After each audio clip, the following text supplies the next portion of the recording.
The countdown to 2015 continues here at the SM Mall of Asia. Di ba, mga kapuso? As we welcome the New Year, siyempre, tayong mga Pinoy, kita mo naman, kaliwat kanan ng ating mga celebrations. At kapag mga ganitong kasayang okasyon, hindi siyempre mawalang isa sa mga matitibay nating kasama. Ang #1 rum ng mga Pinoy. Ano pa ba? Siyempre, ang Tanduay. And this year, celebrate natin ang 160 years ng matibay na pagkakaibigan natin with the world-class rum. Kasabay ng bawat tagumpay ng mga Pinoy dahil sa kakaibang tibay ng loob.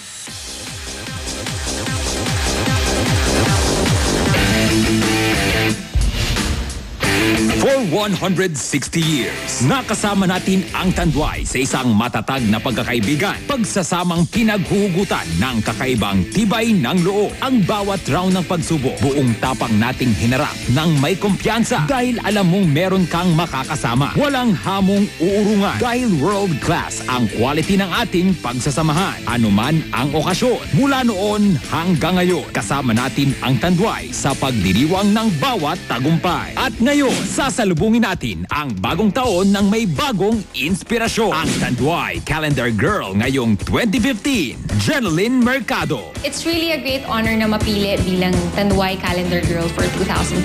I know Tanduay has a history of choosing women who are strong and confident na harapin ang mga challenges nila sa buhay.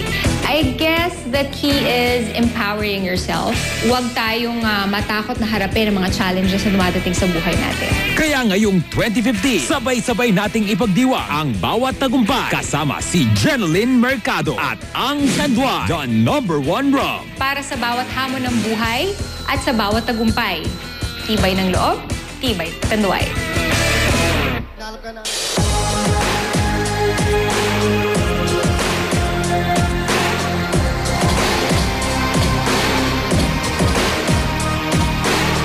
She's just a girl, but she's on fire.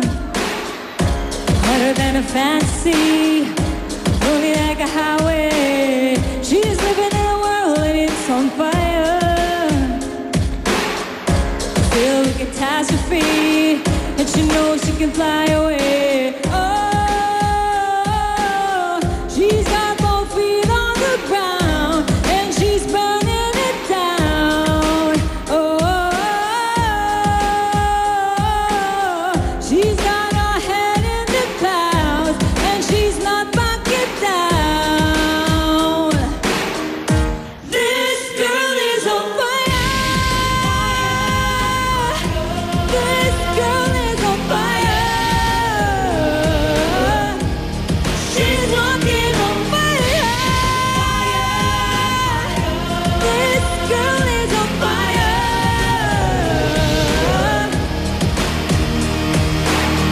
Looks like the girl, but she's a flame.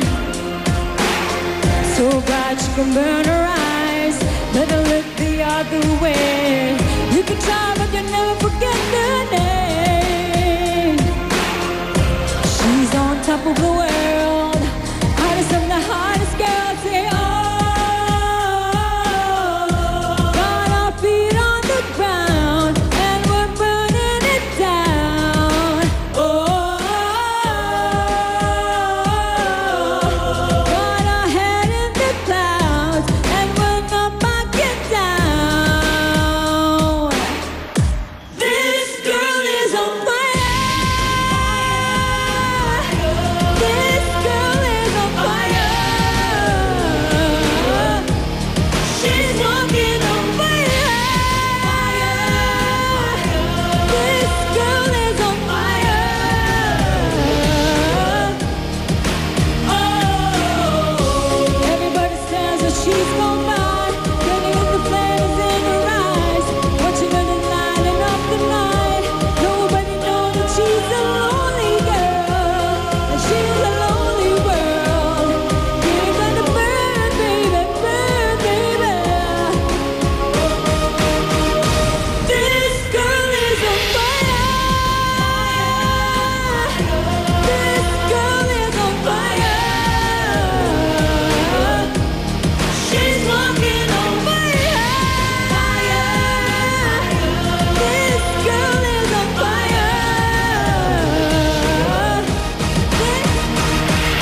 ng loob, tibay tanduay. Yan ang masasabi ko sa kakaibang performance ng Girl on Fire, Jeneline Mercado.